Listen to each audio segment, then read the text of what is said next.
Shalom, nous allons étudier le Daf Yud Dalet dans Masechet Shuot et nous reprendrons 17 lignes à la fin du Daf Yud Gimel Amud Bet. Avant cela, nous rappelons qu'on avait vu une marquette entre Rabbi Yehuda et Rabbi Shimon au sujet de la kapara des Kohanim.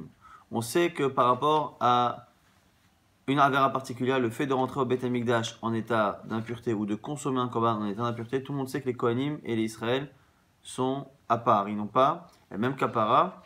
On a vu, nous, les Sérim, et on a vu que pour les Kohanim, c'était le pas du Kohen Gadol. La question, c'est est-ce que pour les autres Averot, est-ce que pour les autres Averot de la Torah, le Kohen est à part? Est-ce que quand un Kohen transgresse Shabbat, lorsque un Kohen ne mange pas kasher et qu'il le fait dans certaines conditions et que ça rentre dans les assez, lota assez, karet, mita, qui est expié par ce fameux Korban Yom Kippourim, est-ce que celui qui fonctionne pour les Israël fonctionne également pour les Kohanim, ou est-ce que les Kohanim finalement sont une caste un peu à part, et donc leurs avérotes ne sont jamais finalement les mêmes que celles d'un Israël, et donc ils feront tout avec le vidou du par du Kohen Gadol. La Gemara maintenant va rapporter une braïta, et elle va essayer de comprendre comme qui ça va, comme Rabbi Yehuda ou comme Rabbi Shimon, en sachant encore une fois que selon Rabbi Yehuda, il y a un Hekesh entre les Kohanim et Israël, ce qui veut dire qu'à part Mikdash et Kodashav, les Israël et les Kohanim ont leur kapara ensemble, avec le Seher Mishtaler, alors que selon Rabbi Shimon,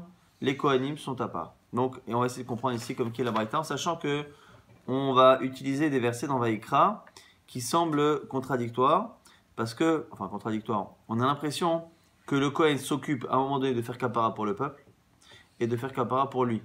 Et il n'est pas mention, ici n'est pas mentionné les Kohanim. Donc on ne sait pas si ils ne sont pas cités dans le premier cas, c'est qu'on a l'impression qu'ils sont dans le deuxième, mais quand ils ne sont pas cités dans le deuxième, on ne sait pas où ils sont birklal. Alors la Gemara pose la question, Mantana Lea Detan Rabbanan, qui a enseigné cette braïta qui dit Veshachat et Tseer Chatat Ashala'am, et il égorgera le sien, le bouc du Chatat Ashala'am pour le peuple.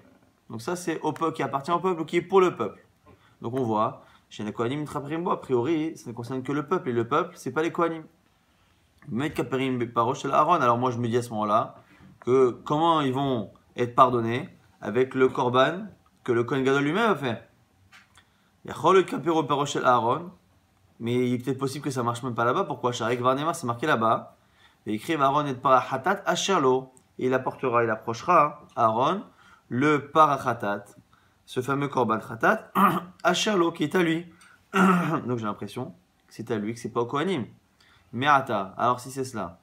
En la hen kapara, ils n'ont pas de pardon, les Kohanim. Ksheo, mais yechaper à la Kohanim. Pourtant, c'est marqué un peu plus loin qu'il y aura une kapara pour les Kohanim. Matsinu la hen kapara. Donc, on sait qu'il y a une kapara. Donc, déjà, au-delà de la logique, on a un verset qui nous dit qu'il y a une kapara pour les Kohanim. Mais en pratique, lorsqu'on voit les korbanot, on a l'impression que du premier, ils sont exclus parce que ça concerne le peuple. Et du second, ils sont exclus parce que ça concerne le Kohen Gadol. Et donc, puisqu'on sait qu'il y a kapara, on sera obligé finalement de les intégrer dans l'un ou dans l'autre. Dans lequel on préfère. Mais même les kaperim alors, moutav, je préfère dire chez kapero paroshel Aharon, je préfère dire qu'ils sont inclus dans la kapara du korban de Aharon, donc du Kohen Gadol, shareota miklalo et selbeto, parce qu'on voit déjà que c'est un korban qui, même s'il n'est annoncé que pour lui, au final il a déjà été autorisé, il a déjà été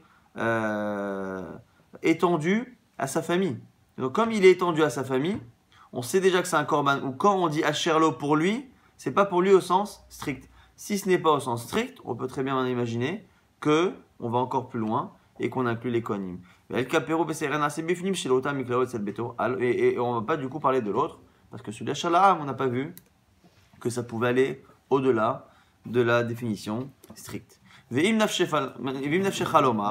si tu veux, tu peux dire. Réoumer que dans tous les cas c'est marqué dans Télim, Bet Aaron Barichou et Hashem. Bet Alevi Barichou et Hashem, Ir et Hashem Barichou et Hashem. Un télim qu'on fait dans le Hallel. Bet Aaron Barichou et Hashem, la maison d'Aaron bénissez Hashem, la maison des Lévim bénissez Hashem, Ir et Hashem, ceux qui craignent Hashem, bénissez Dieu. Et ici, c'est une manière finalement de répéter et de s'adresser toujours à la maison d'Aaron. On voit ici que la maison d'Aaron, c'est les Kohanim, c'est la maison d'Aaron. Donc on voit finalement que tous les Kohanim, toute la tribu des Kohanim est considérée comme étant la maison de Aaron, et donc c'est pour ça qu'ils seront pardonnés avec le korban d'Aaron à Kohen et non pas avec le korban Asher La'am. Donc la question, on revient encore une fois, qui est le Tana ici, qui a l'air de dire que les Kohanim sont pardonnés avec le part du Kohen Gadol. La Pashtout, selon ce qu'on a vu nous, c'est que c'est Rabbi Shimon. Donc la Gemara de Matana, Amar Rabbi Amia nous dit, Delo ki Rabbi Yuda. C'est pas comme Rabbi Yuda. Des Rabbi Yuda, Amar Kohanim Mishlem Kapara, Besayar Mishtaler. Car on a vu donc Rabbi Yuda à la fin du Daf d'hier, qui disait clairement que les Kohanim, à part pour Migdash Vekodashav, sont pardonnés avec le Sayar Mishtaler. Et donc du coup, Mani c'est qui? Rava. Rava propose Rabbi Shimon. À la limite, c'est presque étonnant qu'on ait besoin que ce soit Rava qui le dise, parce que c'est, a priori, c'est la page toute. Rabbi Shimon, des Amar, Kohanim Elem Kapara, Besayar Mishtaler. Rava qui dit que c'est Rabbi Shimon, parce qu'il pense que les Kohanim ne sont pas pardonnés avec le Sayar Mishtaler, et donc, ils sont pardonnés avec le pas du Kohen Gadol. Abaye propose quelque chose d'original. Abaye Amar, Afilou Tema Rabbi Yuda. Tu peux très bien dire que c'est Rabbi Yuda. Et ici, Achika Amar. Ici, comme ça qu'il faut comprendre la braïta. Mais ataynaim kapara betumat migdash vekadashav. Ah, j'aurais pu penser qu'il n'y a pas de kapara pour migdash vekodashav. Que shomer yechaper à la kohanim. Quand c'est marqué qu'il y a une kapara pour les kohanim, masinu sheshlem kapara bishar averot. Je sais qu'il y a une kapara pour les autres averot.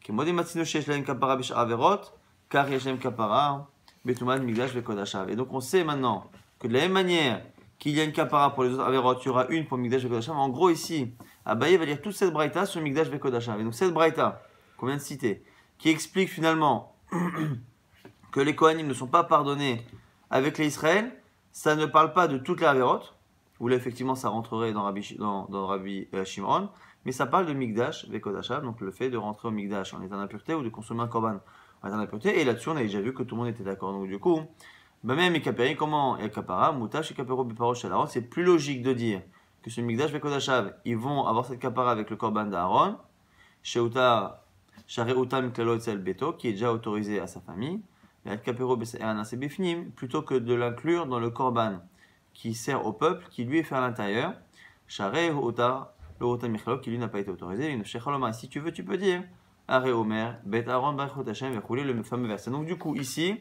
on a deux manières de lire cette braïta. Cette braïta qui fait une dracha à partir d'une contradiction. C'est marqué d'un côté que le séhir du Kohen Gadol, il y en a un à Sharla'am pour le peuple, un à Sharlo pour lui. On a l'impression que les Kohanim ne sont ni dans l'un ni dans l'autre. On doit les faire entrer dans l'un ou dans l'autre. Et la braïta nous dit, c'est plus logique de les faire entrer dans le korban du Kohen Gadol, parce que déjà le Kohen Gadol, on a vu qu'on a réussi à étendre le domaine de définition de son korban à sa famille, et donc on va l'étendre aussi maintenant au Kohanim. Et en plus, on voit dans un verset de Télim que tous les Kohanim sont appelés Bet Aaron, la maison de Aaron. Maintenant, de quoi ça parle? Soit ça parle de toutes les autres averot qui ne sont pas liées à la Touma, et là effectivement, cette braïta c'est Rabbi Shimon, ou sinon on peut très bien dire que ça ne parle pas de ça. Ça parle du korban, enfin de la Touma qui est liée à Migdash Vekodashav, quand la personne sait au début, pas à la fin, et donc on se demande si c'est intégré au korban qui fait bifnim ou pas. Et du coup, là-bas, on apprendrait que ça n'est pas intégré au korban d'Israël, mais au korban du Kohen Gadol. Donc deux lectures, celle d'Abaye, celle de Rava. Maintenant, on reprend la deuxième raison qui avait été donnée. Rappelez-vous qu'il y avait une contradiction. Ashala'am, c'est pour le peuple, Ashalo, c'est pour lui, et les Kohanim ne sont pas inclus. Alors, on avait dit, c'est plus logique d'inclure les Kohanim avec le Kohen. Et en plus, si tu veux dire... Et là, je te cite le verset là-bas du Hallel. L'Agma dit, L'Agma dit, qu'est-ce que ça vient rajouter cela? Vechitema betokti, kulan kroim beto, shenema bet Aaron barachot Hashem, et Hashem barachot Hashem. C'est-à-dire que si tu veux, tu peux dire que déjà, rappelez-vous qu'il y a deux logiques. Soit on inclut les Kohanim avec le Kohen, parce que comme on a déjà vu qu'on a étendu la kapara du Kohen à sa famille, donc on voit déjà que quand on dit Asherlo c'est pour lui, c'est pas strict. Donc si on s'est permis déjà d'étendre une première fois depuis lui à sa famille, proposons que ce soit lui encore qui étende jusqu'au Kohanim. Ou sinon, Bichlal, tu n'as pas besoin d'étendre une seconde fois. Dis que quand on a dit que c'est pour lui et sa famille, c'est dans sa famille, béton dans sa maison, il y a déjà les Kohanim. Et donc du coup, c'est deux manières d'expliquer que les Kohanim doivent être inclus dans la kapara du Kohen Gadol. Maintenant, l'Agma s'étonne, c'est ce que là on a fait une dracha, Shala'am, Asherlo. L'Agma dit, mais le problème c'est que ces expressions-là sont déjà utilisées pour une dracha. Vehaya Shala'am, l'Archiodé Ata. Attends, est-ce que Shala'am, c'est lui m'apprendre ça? Pourtant, Hami Baele, de Kamara Hamanam, Ideam Leheve. Pourtant, c'est marqué par ailleurs que Shala'am, c'est venu nous apprendre que ça doit être le peuple qui paye. Ça doit être pris avec de l'argent qui a été prélevé du peuple. La Gemara dit, ah ou me'et adat bnei Israël nafka. La Gemara dit non. Le fait que on prenne l'argent du tzibour, c'est dans un autre verset.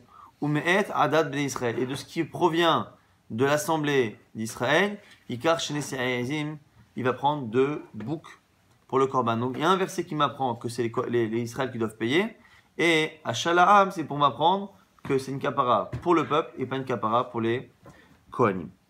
Maintenant la Gemara prend l'autre verset. Asherlo, on a dit c'est pour lui et pas pour autre chose. Ve'ay Asherlo, l'achiou de'ata. Est-ce que quand tu dis Asherlo, c'est vraiment venu m'apprendre cela, que c'est mechaper que sur le Kohen Gadol. Ha mi ba'il l'air d'Etania, pourtant on l'a déjà utilisé pour une autre braïta. Michelo mevi, ve'eno mevi Michel Tzibour. Ce fameux korban là, du Kohen Gadol, c'est lui qui doit le payer. Et il ne doit pas prendre l'argent du Tzibour. Yachol lo yavi Michel Tzibour, chez Natsibour mikaperimbo, aval yavi Michel Chava Kohanim, chez Chava Kohanim mikaperimbo. J'aurais pu penser qu'il ne prend pas l'argent du Tzibour. Pourquoi? Que le Tzibour n'est pas concerné. Ils ne seront pas pardonnés. Mais peut-être qu'il peut faire une collecte chez les Kohanim en leur disant écoutez, messieurs, vous êtes gentils, hein, vous allez tous être pardonnés par ce korban-là, donc vous allez tous payer avec moi. Tamouloma Asherlo. C'est pour ça qu'on a dit Asherlo. Yachol yavi ve'imevi kacher. Ah, j'aurais pu penser que, ok, il n'a pas le droit de prendre l'argent des Kohanim. Mais s'il l'a fait, ça marche quand même. Tamouloma, chou, on a dit une seconde fois, Asherlo. Encore une fois, c'est lui qui doit payer. Akatou, Shana Alav, Le'akev. La Torah a répété pour une Ma'akev, encore une fois, ça fait partie des klalim qu'il y a dans Kochim, que ce qui est demandé dans Korbanot, dans Kochim en général, ça n'est pas forcément quelque chose qui est Me'akev. C'est pas quelque chose forcément qui rend impropre à la Avoda. Beaucoup de choses sont demandées, mais si on ne les fait pas, c'est pas Me'akev. Par contre, quand la Torah va me dire que c'est obligatoire, à ce moment-là, je me le répète 2 fois. Donc, Asherlo, mitzvah de payer soi-même. Asherlo, une seconde fois, obligation que celui qui paye. Donc, Asherlo, c'est déjà utilisé. La Gemara dit, Tana, achik akashalel. Tu as raison. Mais en fait, on déduit de cette première halakha la deuxième. Maishna bede'am delon mechaper. Pourquoi on fait une distinction? Quelle différence avec le peuple qui n'a pas de kapara? Des lokam chasre mamona. C'est parce que le peuple n'a pas payé. Dirtiv ashalaam. Parce que c'est pour le peuple. Bede'aron nami. Lokasrebe mamona. Vekama kulan kroyin beto. Donc ce qu'on nous dit ici, c'est que les Kohanim non plus n'ont pas finalement de dépenses. Ils n'ont pas dépensé pour avoir justement ce korban-là. Et du coup, on aurait pu penser qu'à ce moment-là, il n'y a pas de kapara. Kamash Melan qui a une kapara. Donc c'est pour ça que finalement, Asherlo, c'est venu. C'est les 2 choses qu'on apprend finalement de Asherlo, l'une après l'autre. Maintenant, on reprend rapidement, c'est la fin ici de ce pérec-là. Par rapport à la marque Rabbi Shimon et Rabbi Yehuda, rappelez-vous que selon Rabbi Shimon, les Kohanim sont à part. Selon Rabbi Yehuda, à part Mikdash Kodashav, ils ont la même kapara que les Israël. La Gemara Bish, la mal Rabbi Shimon a une directive très vidouim, vedam hapa. Je comprends pourquoi, selon Rabbi Shimon, où les Kohanim sont à part, on a besoin de faire 2 fois le vidouille et une fois de projeter le sang du korban à part. Pourquoi? Chad keneget sa'irana sabifnim, donc pour les Kohanim. Pourquoi? Une première fois, pour remplacer ce que les Israël ont avec le korban qui est fait à l'intérieur de la Zara, donc celui qui servait lorsque je rentre au Beth Amikdash ou je consomme un korban en temps d'impureté que je sais au début mais pas à la fin. Un par rapport à celui qui fait à l'extérieur, quand je sais à la fin et pas au début. Et un par rapport à toutes les autres avérotes du Saïr Mishtelach, du fameux bouc émissaire. Et là, Rabbi Yehuda, mais selon Rabbi Yehuda, il y a un problème. Très vidouim, vedama part. La Mali, on n'a pas besoin d'avoir 2 vidouilles et la projection du sang. Normalement, bechad vidouille, vedamo, sagia. Normalement, on n'a pas besoin de remplacer le Saïr Mishtelach, parce que dans le Saïr Mishtelach, et sont inclus les Kohanim. La Gemara dit echad lo, ve echad le beto. La Gemara nous dit non, on a besoin un pour lui et un pour sa maison, c'est-à-dire pour les Kohanim. Ketana de Rabbi Ishmael, comme dit Rabbi Ishmael. C'est ça la logique. C'est que d'abord le Kohen se fasse pardonner avant de pouvoir pardonner pour ses frères les Kohanim. Mieux vaut que quelqu'un d'innocent, entre guillemets, ou en tout cas d'acquitté, vienne demander pardon pour ceux qui sont coupables. Et que vienne pas le Kohen Gadol avec ses fautes, et donc qui est condamnables, coupables, et qui viennent pardonner. De quelle faute on parle? Des fautes qu'il a pu faire dans l'année en général. Il est en train de faire kapara pour les Kohanim. Ce qu'on dit ici, c'est que c'est logique que d'une certaine manière, à Kippour, oui, bien sûr à Kippour, qu'il demande d'avoir pardon pour ses fautes avant de demander pardon pour les autres. Adran Alach, Shvosh Shtaim, on a terminé le Perek Shvosh Shtaim, on reprend toujours ce sujet-là de Yediaot Atouma, encore un Perek, messieurs, à tenir. Yediaot Atouma Shtaim Shenarba. Les situations où on connaît et qu'on a oublié à un moment donné un problème d'impureté, c'est encore une fois le fait de rentrer au Beth Amikdash ou de consommer un korban alors qu'on est impur et qu'on a oublié d'une certaine manière une des informations et qu'à un moment donné on s'en rappelle. Shtaim, c'est 2 cas qui finalement en sont 4. C'est quoi les cas? C'est le fait de rentrer au Mikdash, le fait de consommer un korban, ça fait 2 cas, et 2 cas qui en font 4. Pourquoi? Parce que je peux soit oublier que je suis impur, et à ce moment-là ça fait 2 cas, soit je peux oublier le statut de sainteté qu'il y a sur la chose. C'est-à-dire, je sais que je suis impur du début jusqu'à la fin, mais maintenant j'oublie que c'est le Beth Amikdash, ou j'oublie que c'est un korban. Donc c'est 2 cas qui font 4 au niveau des Yediarot. Nitma, alors maintenant on va les citer, mais on les connaît déjà, donc c'est un peu compliqué dans la lecture, mais dans le fond, on connaît les cas. Nitma Veyada, il est impur et il le sait. Rappelez-vous qu'il faut le savoir au début et à la fin. Donc il sera impur et il le sait. Et d'un coup, paf, il oublie qu'il est impur. Mais pendant ce temps, on va dire qu'il continue de se rappeler qu'en face de lui, c'est le Kodesh. Donc c'est un korban. Ou l'inverse. Il oublie que la viande devant lui, c'est du Kodesh. Mais il continue de se rappeler qu'il est tamé. Ou peut-être, peut-être qu'il a oublié les deux. Peut-être qu'il a oublié les deux. Et en tout cas, il consomme le Kodesh. Velo yada. Et au moment où il ne le sait pas, ou shachal yada. Et dès qu'il t'a mis de manger, il le sait. Donc en gros, c'est le fameux cas de Kodesh avec 2 cas. Soit il a oublié son impureté, soit il a oublié le statut de ce qu'il a devant lui. Arézé, on est dans le premier cas, dans les 2 premiers cas de Rolev Yored. Nitma veyada. Maintenant, il s'est impurifié, il le sait. Et maintenant, ça va être un problème de rentrer au Mikdash. Soit il oublie qu'il est impur. Vezacho est un Mikdash et il se souvient qu'en face de lui c'est le Beth Mikdash. Ou l'inverse. Il oublie que c'est le Mikdash. Zacho tatuma, mais il se rappelle qu'il est impur. Ou peut-être qu'il a oublié les deux. Il a oublié qu'il est impur. Il a oublié que c'est le Mikdash. Il rentre au Beth Mikdash donc sans savoir. Dès qu'il sort, Yada, il le sait. Donc ça, on l'a vu déjà à l'oral à plusieurs reprises. Sinon, on n'aurait pas pu faire le premier Perek. Mais en tout cas, c'est une Mishnah qui nous dit clairement les 4 cas. On dit ici que non seulement la Hazara fait partie du problème de Nichnas la Mikdash, mais même celui qui rentre dans les parties qui ont été ajoutées à la Hazara. À la base, il y avait une superficie, et comme on le verra tout de suite dans la Mishnah, les Chachamim avaient une possibilité d'étendre la superficie de la Hazara, et donc d'étendre la partie qui est interdite à toute entrée lorsque l'on est impur. Pourquoi? Et là, Meler, qui peut donc rajouter sur la ville de Jérusalem ou rajouter sur la Hazara du Beth Amikdash, donc ça rajoute que Jérusalem a un statut, la Hazara a un statut, qui peut se permettre de rajouter des endroits saints? Et la Meler, le roi, Navi, un prophète, Orim et Tumim, les pierres d'Orim et Tumim qui permettent d'avoir une réponse d'origine divine, Sanhedrin, Shel Shem Bechad, le fameux grand Sanhedrin de 71, Shtetodot, et il va falloir le faire du coup avec l'accompagnement de Shtetodot. Donc on va faire 2 korbanot ici, mais les 2 korban toda qui sont accompagnés en général de lachamim, de pain. Ici, on verra dans la Gemara que les todot en question, ce sont les pains eux-mêmes qu'on apporte. Au Béchir, et avec des chants. Au Bedin, Me'alechim, et le Bedin qui accompagne. Au Shtetodot acharehem, et aussi 2 pains encore derrière. Chol Israël acharehem, et tout Israël qui suit derrière. A Penimin et Cheled, Vachitzonan, Israël, on verra ce que c'est le pain qui est à l'intérieur et qui est à l'extérieur. Celui qui est à l'intérieur sera consommé, celui qui est à l'extérieur sera brûlé.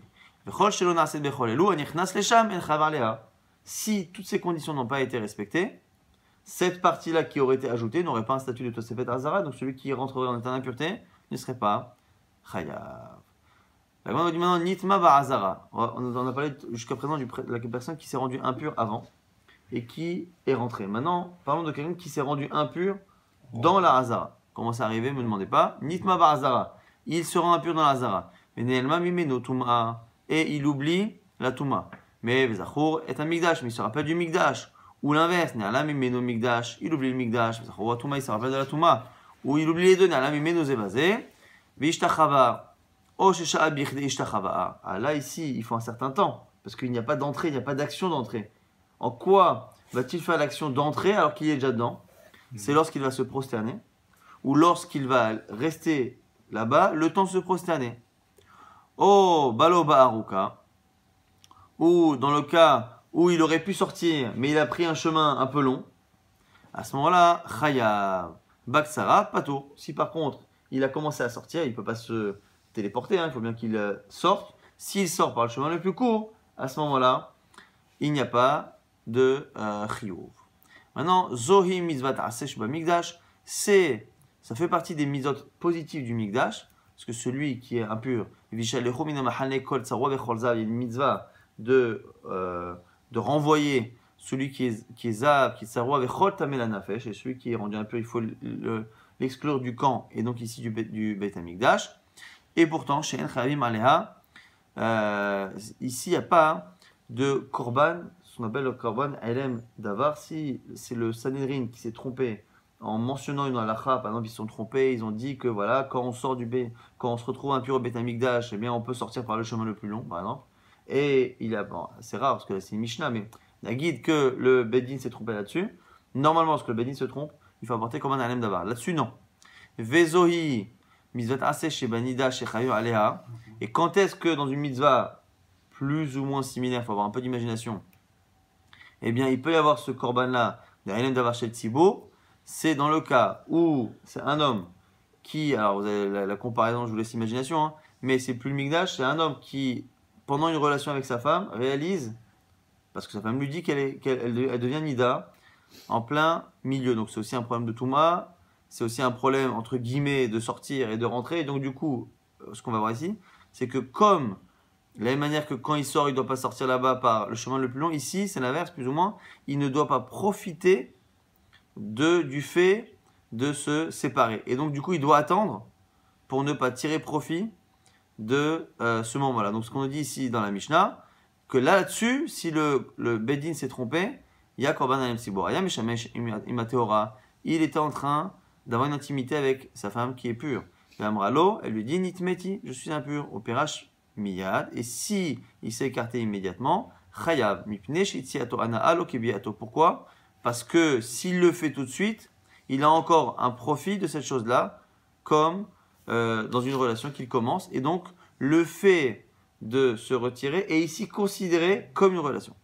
Rabbi Eliezer nous dit maintenant, Sheretz Vene'ala Mimeno, c'est marqué à un moment donné dans cette fameuse paracha de Orlev et Yorel. On parle là-bas de Sheretz, des reptiles. Après on dit Vene'ala Mimeno, il a oublié. Donc selon lui, Ala-Elem Sheretz Chayav, Veno Chayav, Ala-Elem Mikdash. Lui dit que s'il a oublié que c'était un Sheretz, qu'il a oublié qu'il allait toucher un Sheretz, là, à ce moment-là, il est Chayav Orlev et Yorel. Mais s'il a oublié que c'est le Mikdash, non. Donc lui, il n'est pas d'accord avec ce qu'on a vu jusqu'à présent, qui était Rabbi Akiva. Rabbi Akiva Omer, Vene'ala Mimeno, Vehutame. Ala-Elem Tuma Chayav, Veno Chayav, Ala-Elem Mikdash. Rabbi Akiva nous dit, non seulement, alors lui, il n'est pas d'accord, il ne va pas restreindre à Sheretz, mais au moins Tuma. C'est marqué à un moment donné, il a oublié et il est tamé. Donc il a oublié qu'il est tamé. Donc lui nous dira quoi? Quand est-ce qu'on dit enlever l'oreille? Lorsque la personne oublie qu'elle est impure. Donc c'est pas 2 qui font 4 selon ces avis-là, c'est 2. C'est-à-dire que le type oublie qu'il est impur et rentre en Mikdash, oublie qu'il est impur et il mange un korban. Mais s'il oublie que c'est le Mikdash, il n'y a pas de Korban Khatat. Et Rabbi Shmuel Omer, et c'est ce que nous l'avis qu'on connaît, Vene'alam, à 2 reprises c'est marqué Vene'alam, il oublie. Je t'ai permis, Chayav Ala-Elem Tum'a, Ala-Elem Mikdash, pour nous parler à la fois du cas où il oublie la Tum'a et à la fois le cas où il oublie le Mikdash en lui-même. Amar Rafapa dit Abaye, Shtein Shen Arba, Shtein Shen Shesh Avian. Lui dire Rafapa, a priori, on a dit 2 qui font 4, mais moi je vois plus que 4, je vois 6. Pourquoi? Parce que lui, il compte Yediaot Atuma. Yediaot, on est dans la Yediaot, c'est le fait de savoir au début que je suis impur, le fait de savoir à la fin que je suis impur, et au milieu, j'oublie. Donc combien de fois j'ai été au courant de la chose? À 2 reprises, je savais au début, je savais à la fin. Donc lui, il veut compter comme ça. Yediaot Atuma, par rapport à Atuma, ça fait 2. Yediot HaKodesh, 2. Trila Vasov, donc à chaque fois c'est le début et à la fin. Yediot HaKodesh, Trila Vasov. Yediot Mikdash, Trila Vasov. Donc, quand j'ai un problème de Touma et que j'ai oublié la Touma, je savais au début, je savais à la fin. Quand j'ai oublié que c'était le Mikdash, je savais au début, je savais à la fin. Quand j'ai oublié le Kodesh, le statut du Korban qui est en face de moi, je le savais au début, je le savais à la fin. Et donc, à chaque fois, il y a 2 Yediot. 2 Yediot pour 3 situations, plus ou moins, ça fait 6. Alors, la Gemara dit, Tamer, mais selon toi, ça fait plus. Tamne Havian, ça fait 8. Des Haïka, Tum'a des Kodesh. Ve Tum'a, des Mikdash, Trila, Vasof. Donc ici, la Gemara propose de dire que selon ce compte-là, on a plus ou moins 8 cas. C'est-à-dire qu'il veut estimer que quand la personne sait qu'elle est impure au début, sait qu'elle est impure à la fin, et qu'au milieu elle a oublié, il y a 2 situations. Elle sait au début qu'elle est impure, elle sait à la fin qu'elle est impure, et entre les deux, elle a fait quoi comme interdit? Soit de rentrer au Mikdash, soit de manger. Et donc, quoi qu'il arrive, c'est pas 2 cas, c'est 4. Il y a Touma des Kodesh, Touma des Mikdash, et à chaque fois Trila Vasof. Donc, quand tu as dit, donc, Idiot HaKodesh, effectivement, ça fait Trila Vasof 2, Idiot Mikdash, ça fait 2, mais Idiot HaTouma, c'est pas 2, ça fait 4. Alors, lui dit non, Allo Kashia, Shem Touma Achati, Mikol Makom, Shita vient. Il dit non, ça me pose pas cette question, parce que dans le fond, au niveau de la Yedia, de la connaissance, c'est la même. Moi, je compte ce qu'on appelle les Yediaot, ce que je sais. Dans le cas de la Touma, il faut avoir 2 Yediaot. Je sais au début que je suis impur, je sais à la fin que je suis impur. Ah, après, on peut avoir 2 cas. C'est-à-dire, au milieu, j'ai été au Mikdash, au milieu, j'ai mangé des korbanot. Au final, au niveau des Yediaot, c'est pareil. Yedia au début, Yedia à la fin que je suis impur. Après, dans l'autre cas, je sais au début que c'est Mikdash, je sais au début, à la fin que c'est Mikdash et j'oublie au milieu. Je sais que c'est Kodesh au début. Donc, si tu comptes les Yediaot, sans compter les situations, ça fait 6. Ah, 6. Je sais au début que c'est le Mikdash, je sais à la fin que c'est le Mikdash. Je sais au début que c'est un Korban, je sais à la fin que c'est un Korban. Je sais au début que je suis impur, et je sais à la fin que je suis impur. Et entre les deux, à chaque fois, j'oublie la fameuse chose que je savais au début. Donc lui, il dit, si je compte les Yediaot sans les appliquer à tous les cas, sans compter les cas, je compte les Yediaot, à ce moment-là, ça fait 6. Donc, Mikol Makom, Shita Avian, ça fait 6. Amar papa nous dit, leur lame t'a amené à Vian. Il lui dit, non, moi je me dégonfle pas, il y en a 8. Pourquoi? Ah, en fait, comment il va? Il y a 8, mais je vais t'expliquer pourquoi on a compté que 4. En fait, il y a dans tous les cas, comme j'ai dit, c'est-à-dire, donc, toi tu as mal compris. En réalité, il y en a 8. Selon ton décompte, tu as raison. Donc, si on compte tous les cas, et il y a du début et la fin, il y en a 8, puisqu'encore une fois, il y a, je sais au départ que je suis impur, je sais à la fin que je suis impur, au milieu j'oublie, et ça donne finalement 4 idiotes, parce que soit au milieu j'ai été au Mikdash, soit au milieu j'ai mangé, donc ça fait 4 idiotes. Après, je savais que c'est le Mikdash au début, je sais à la fin, et au milieu j'oublie. Et pareil pour le Kodesh, pour le Korban. Donc ça fait 8. Alors pourquoi on a cité que 4 idiotes? Parce qu'on n'a pas compté toutes les idiotes, pas celles du début et celles de la fin. Et on a 2 avis. On dit quoi? Premier avis, Arba'a et Kamaïta. Il dit simplement, il y a les premières. Delo, Maïtan, on ne les a pas mentionnées. Le Maïtan et Korban, c'est qui ne nécessite pas d'apporter un Korban. L'Okrashim, on ne les a pas comptés. Arba'a batraïta des Maïta les Korban, des Korban, celle de la fin qui amène un Korban, Kachashiv. Pourquoi? Si je sais au début quelque chose que j'oublie, mais qu'à la fin, je ne le sais pas, on n'a pas le Korban dans le Levéored. Quel est finalement l'élément déclencheur du Korban dans le Levéored? C'est la Yedia que je sais à la fin. Donc, comme c'est elle qui déclenche, c'est celle qu'on a comptée. Première, logique. Logique inverse. Ikadamre, Amarafapa, il y en a qui disent qu'Arafapa dit exactement l'inverse. C'est-à-dire, l'Olam t'a amené à Vian. Effectivement, si tu les comptes toutes, ça fait 8. Pourquoi on n'en a compté que 4? Pourquoi on mentionne que les premières, selon moi? Parce que les premières sont les seules qui n'existent pas ailleurs dans la Torah. Kachashiv, c'est pour ça qu'on les compte. Celle de la fin, qui existe dans la Torah, on ne les a pas comptés. C'est-à-dire, il y a une exclusivité ici dans ce korban dans le Levéored. En général, quand on a fait une faute par inadvertance, il suffit de le savoir après pour être réel du korban Khatat. Mais le savoir avant, ce n'est pas une obligation. Il suffit de ne pas savoir. Donc normalement, si on avait appliqué les dynim du korban Khatat classique, même si je ne savais pas au début que j'étais impur, même si je ne savais pas, et que je suis rentré au Mikdash, et qu'après j'ai appris que j'étais impur, j'aurais dû rapporter Korban Khatat.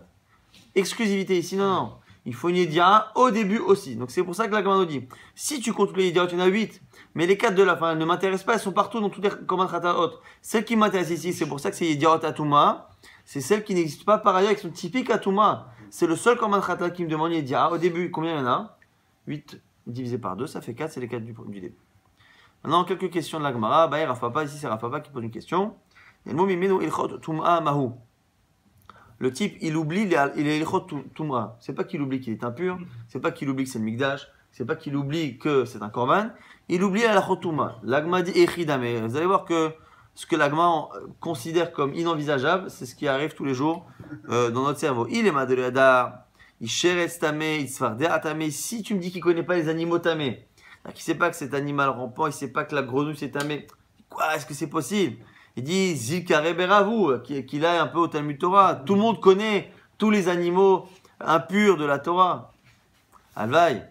Alors, l'agma dit quoi? Les Olam de Yada Betumat Sheret. Non, il connaît la Tumat Sheret. Et Gon de Naga Bekaradasha. Simplement, il a touché un morceau de reptile mort d'une taille de Karadasha. Comme ça, une sorte de graine. Velo Yada. Karadasha, il métamé ou non métamé. Et il ne savait pas si cette quantité, ça rend impur ou pas.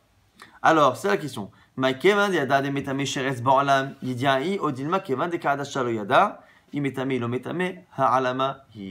ici, très intéressante de Rav Papa, qui restera sur un teikou, c'est-à-dire qu'il n'y a pas de réponse à cela, c'est est-ce que lorsque la personne connaît la halakha, c'est-à-dire elle connaît le principe même qu'il existe une touma de cet animal et qu'il y a une quantité minimale, mais il ne sait pas si la quantité en question ici, donc c'est un détail de la halakha qu'il ne connaît pas, mais c'est un détail qui est nécessaire pour savoir s'il se rend impur ou pas.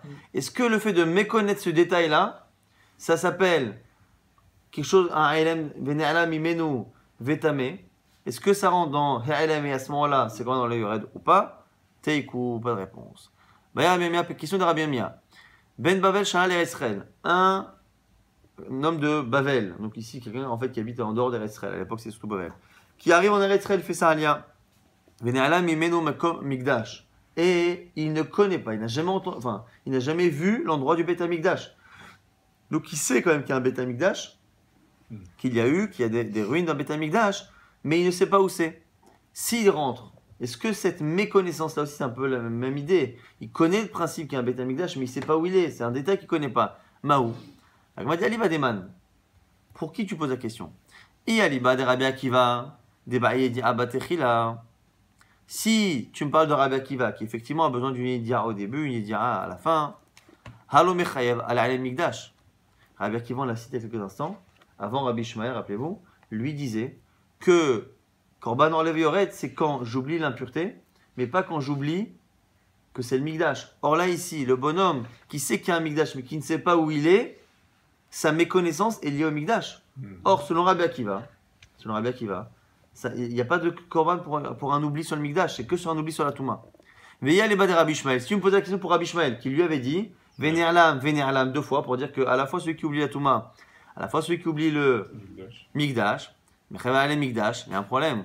Alobaye dit Abatrila. Lui, Rabbi Ishmael, il y a une chita particulière qui dit que korban enlevé Yored de Touma, c'est comme tous les autres ataot, c'est-à-dire il suffit de le savoir à la fin, pas de le savoir au début. Donc là, qu'est-ce que ça peut nous faire que le bonhomme qui est en Israël ne sache pas au départ, encore une fois, c'est le Mikdash. L'essentiel, c'est qu'il rentre, qu'il le sache à la fin, et Shalom à Israël, il a pour son korban. L'Agma nous dit, effectivement, tu as raison. Ça ne peut pas être complètement Rabbi Ishmael, ça ne peut pas être complètement Rabbi Akiva, ça va être un Tana, Rabbi, celui qui écrit la Mishnah, qui lui va piocher comme l'un et comme l'autre, dans deux halachot qui sont séparés. On peut très bien avoir un avis par rapport à Vene'alam, est-ce que l'oubli du Mikdash, ça compte ou ça compte pas? Et on peut très bien avoir une autre vision que Rabbi Ishmael dans le fait d'avoir une connaissance au début et à la fin ou pas. L'autre richa, l'ibad des Rabbi selon Rabbi, qui Rabbi lui, il demande une connaissance au début et à la fin, comme Rabbi Akiva, et les mechayev al Mikdash, comme Rabbi Ishmael. Ve'amar yediat beit rabo, shma yediat. Et il a même dit ici, Rabbi, que la yediat beit rabo, Shma Yedia, que le fait que, on peut même poser une question ici là, selon son maître, Mai, Kevan de Yadade, Kamikdash Baolam, Yediahi, Odin Makevan, Dim Komolo Yadale, Ha'almaï. Donc c'est la question ici qu'on repose et qui reste également sur un tekou. Est-ce que à partir du moment où il connaît l'existence du Beit Hamikdash, ça s'appelle qu'il connaît la chose, ou est-ce que parce qu'il connaît globalement la chose mais qu'il ne connaît pas l'endroit, ça s'appelle un LM. Donc la question encore une fois qui est plus ou moins similaire à celle qu'on a vue sur la halakha présent. On va essayer rapidement de résumer ce daf qui n'était pas si complexe mais en tout cas assez chargé en informations. On a vu le marloquette Rabbi Shimon et Rabbi Yehuda. Est-ce que, à part Mikdash Vekodashav, à part le problème du Korban Orlev Yored, est-ce que, à part ça, pour toutes les autres mitzvot, Aseh, Lota, Aseh, Karet, Mita, on a vu qu'on avait un Korban, le bouc émissaire, qui pardonnait tous les Israël. Est-ce que les Kohanim sont inclus dans ce Korban-là, ce bouc émissaire, ou est-ce qu'ils sont inclus dans le Korban que fait le Kohen Gadol pour lui et sa famille?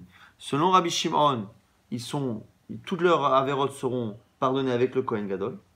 Alors selon Rabbi Shimon, la plupart des averot des Kohanim seront pardonnés avec les Israël. Il n'y a que ce qui concerne Mikdash et Kodashav où ils seront à part. On avait vu une braïta.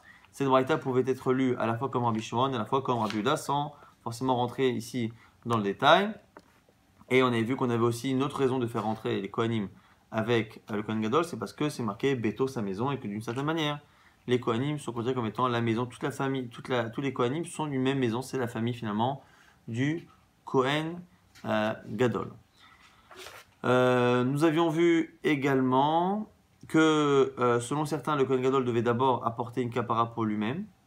Donc c'est selon Rabbi Yehuda. Selon Rabbi Yehuda, il y a eu un vidouille en plus parce que le Kohen Gadol doit d'abord pardonner ses propres fautes pour pouvoir après demander pardon pour les Kohanim. On a revu dans la Mishnah du nouveau Pérec tous les cas de Toum'a, où la personne a oublié quelque chose et qu'elle est rentrée au Mikdash ou qu'elle a consommé un korban dans l'état d'impureté, soit elle a oublié l'impureté, soit elle a oublié le statut. On a vu que selon Rabbi Ishmael, le fait d'oublier que je suis impur, c'est pareil que le fait d'oublier qu'en face de moi j'ai un Mikdash. Alors que selon Rabbi Akiva, non. Selon Rabbi Akiva, si j'ai oublié que c'est un Mikdash, mais que je me rappelle de la Touma, ça ne s'appelle pas Véné Alam. Et donc, du coup, c'est l'avis particulier de Rabbi Akiva. Et au passage, on avait également une autre, Marloquet Rabbi Ishmael et Rabbi Akiva. Est-ce que, comme dans tous les Khataot, il suffit de savoir à la fin que j'ai fait quelque chose pour apporter le Korban Orlev Yored, ou ici, on aurait une particularité, c'est que là où en général il faut la Yedia qu'à la fin, ici j'ai besoin de Yedia au début, et jusqu'à présent, en tout cas dans toutes les Mishnayot, on a toujours été sotem comme cet avis-là qui pense qu'il faut avoir une Yedia à la fois au début, à la fois à la fin. On a vu au passage également rapidement comment les Chachamim pouvaient, par le roi, par le Navi, par Urim et Tumim, par Sanhedrin, rajouter du territoire saint de Jérusalem ou du territoire saint de l'Azara du Beit Hamikdash pour savoir du coup si la personne qui rentre est Chayevet, si elle était en état d'impureté. On a comparé ce genre d'alachot à celui qui, dans l'intimité, se serait rendu compte d'une impureté de laquelle il faudrait s'écarter et la manière dans laquelle il devait s'écarter. On a comparé cela par rapport au fait que dans certains cas, le Sanhedrin, lorsque il enseigne une halakha qu'il faut, c'est que la majorité du tzibour les suit. À ce moment-là, il faudra qu'ils apportent un korban, un tzibour, un korban qui est lié à la faute qui a été faite par le tzibour par méconnaissance de la chose à cause de justement du grand Sanhedrin. Après, on avait vu que dans les Yediot Atouma, on n'avait pas compté toutes les Yediot. Parce que si on regarde tous les cas, et le fait de savoir au début et à la fin, ça n'en fait pas 4, mais ça en fait 8. Et on a dit soit on compte celle de la fin, parce que c'est elles qui sont le déclencheur du korban, soit on compte celle du début, parce que selon cette chita là, qui est celle de Rabbi Akiva et de Tanakama jusqu'à présent, le chidouche, c'est qu'il faut avoir une connaissance de la chose au début, alors qu'à la fin, c'est évident pour avoir l'obligation d'apporter un korban. On était resté après sur deux questions.